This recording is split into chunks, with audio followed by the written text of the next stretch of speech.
नमस्कार. काय झाली परिस्थिती एमआयडीसीतले, मी एमआयडीसीतला नागरिक आहे. आमच्या इथं वैमानिक शिक्षण संस्था आहेत, पायलटची पोर आहेत, सगळे परप्रांतीय, मोठ्या बापाच्या अवलादीत पैशावाले आहेत. सर्रासपणे दिवस असो किंवा रात्र असो दारू पिऊन नशेमध्ये गाड्या चालवतात.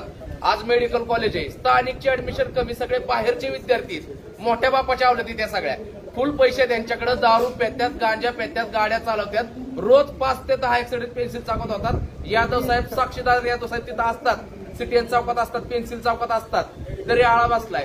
मेडिकल कॉलेज रोडला येतो सर्वप्रथम हे बघा, गांजा कुठून येतो बारामती, हे बघा.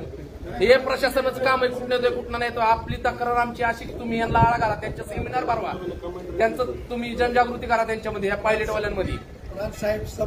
परप्रांतीय लोकांमुळे बारामतीचं नाव घालवू नका. आणि किती बळी घेणार आहेत अजून?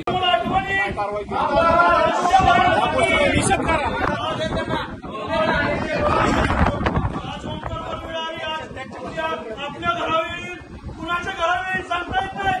काय माहिती बारामतीमध्ये सुशोभीकरण तुम्ही केलं, बघा, धन्यवाद, आयुष्यभर धन्यवाद. अरे सुशोभीकरण करता करता मोठं रस्तं अजून झालं, हे तुम्हाला का कळलं नाही?